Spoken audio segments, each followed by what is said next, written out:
VW has decided to update the Golf GTI, and you've guessed it right. Today I'll be telling you more about the updated VW Golf GTI. Well, it's briefly, but you will enjoy it. I'm Junior, and you're watching Junior on Car.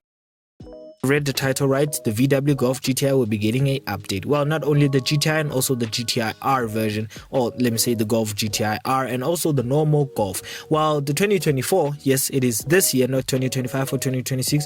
This year's 2024 Golf GTI will be getting a big makeover. But unfortunately, to just put it out, well, Australians, you guys will be getting at the end of the year. Well, you will be, obviously, you'll be able to put your orders in, but you won't be getting it in your hands, the keys of your new upcoming 2024 Golf GTI, besides at the end of the year. Well, other parts of Europe, don't panic, you guys will be getting it at the third quarter of 2024. While other parts such as us in South Africa will be also getting it in the third quarter of 2024, such as the USA and many more. But besides that, also it is very unfortunate to say there's no signs of a manual version coming anytime soon. So VW has disappointed us again. You will be still getting an 8-speed manual, an 8-speed automatic as standard, so it's quite disappointing, but it is still going to be rapid fast. Well, speaking of rapid fast, VW has also not shown any signs of the statistics that is coming for the VW Golf GTI, but it is expected that the Golf R and the normal Golf GTI might get a minor tweak on the horsepower and the torque as well. So we're waiting to just see what VW has in mind. Well, besides also that, well, the changes are not actually underneath the car, they're actually on the cosmetics of the car, in and out. Well, starting with the exterior, well, the upcoming VW 2024 Golf GTI will be getting redesigned headlights, and also I love that VW has gone for the narrow grille. Well, as you can see, the grille has no lights. Yes, it has no lights on the bottom grille, and I love it because I wasn't really a fan of those bottom lights. I just felt like VW just didn't do it right. They just wasted some. They just wanted to occupy spaces that didn't need to be occupied yet. But also at the back, you get new graphics for the tail lights. Well, as you can also see with the camouflage underneath, that VW has actually tried covering up some new updated parts, but we can actually see that it's actually just updated some lights and some few stuff as well. But I'm very glad that VW has actually taken off those bottom lights. I didn't really like them that much, but you also still get a Akovich exhaust as a option. Well, as you can see in the pictures, it's just a standard exhaust, but I do think you'll also be able to get a Akovich exhaust as a option. But that is the best option that you can choose, the Akovich exhaust, because it sounds absolutely rapid.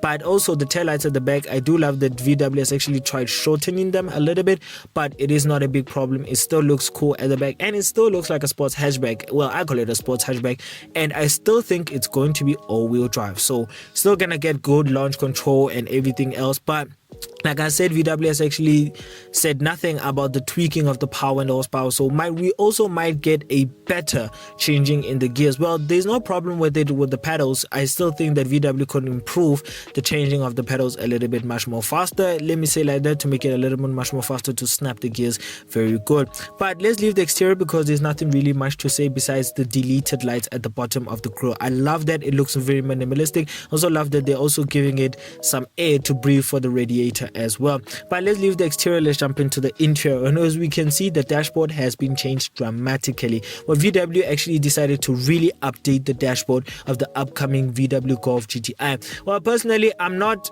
a big problem. I didn't find a big problem with the old infotainment system. I just felt like VW could have done better a little bit with the infotainment system. Well, I like that the screen that you have as a passenger, well, actually not a passenger, the infotainment system, which is 12.9 inches. I do love that it looks more like a, well, it looks more like a Renault Clio, but a little bit bigger, or let me say a little bit taller than the Renault Clio. Well, if you don't know how the Renault Clio's dashboard looks like, well, there it is on your picture right there.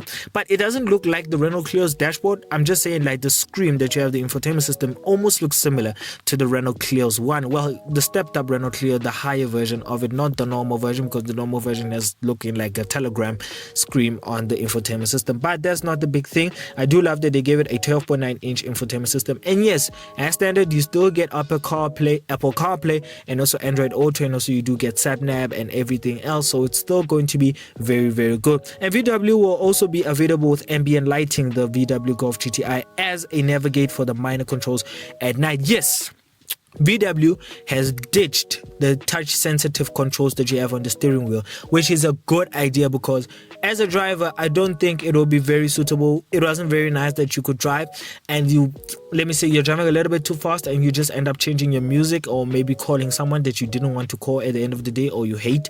So it is good that VW actually went for the old school touch knobs. Yes, they haven't went for the sensitives. They cut them out, or let me say they took them out and they ditched them for the old school touch. Well, not touch sensitive, not actually sensitive, the touchable ones that you can operate by pushing them yourself. Well, it's also tipped, like I said, that VW will be tweaking the power and also the torque, but it's briefly just to say that VW has just updated the infotainment system. Well, yes, they also have updated the front grille and also the boot lights. Let me not say the boot lights, the tail lights, but let's be honest, there's not really much of a big change. It's just looking the same, but I do love the VW has actually taken off those lights at the bottom of the grille and giving it much more air for the engine to breathe, and also the radiators, such as you can have more performance in it. And also do love the new infotainment system that they have put in. Well, you still get a digital cluster. You also still think you can get a heads-up display, and also you still get a 8-speed automatic. Well, there's nothing really changed much, but besides the infotainment system and the front grille. So overall, let me rate it. Well, the upcoming VW Golf GTI, I'm not gonna lie, if I would rate the old one would be a 8.5 out of 10 because I still feel like VW could have done improvements, but the improvements that they have actually done, it is in this new Golf, and I'll give this new Golf a 9.5 out of 10. I love it. It looks cool. It looks just better than the older one. Well, it's tweakly better, but I mean, a little bit is better than nothing, let's be honest. So I do love the VW changed it. So overall, yeah, enjoy the video. If you did, please give it a like, comment, subscribe. And if you want to watch more videos of mine, click on the main channel to go and watch more videos of mine. And if you want to learn more or keep up with my uploads, I suggest that you go and follow our Instagram page, which is Junior on Cars. And also follow the link on our bio to also go and follow our TikTok account, which is also at Junior on Cars. And more car content coming soon. So bye.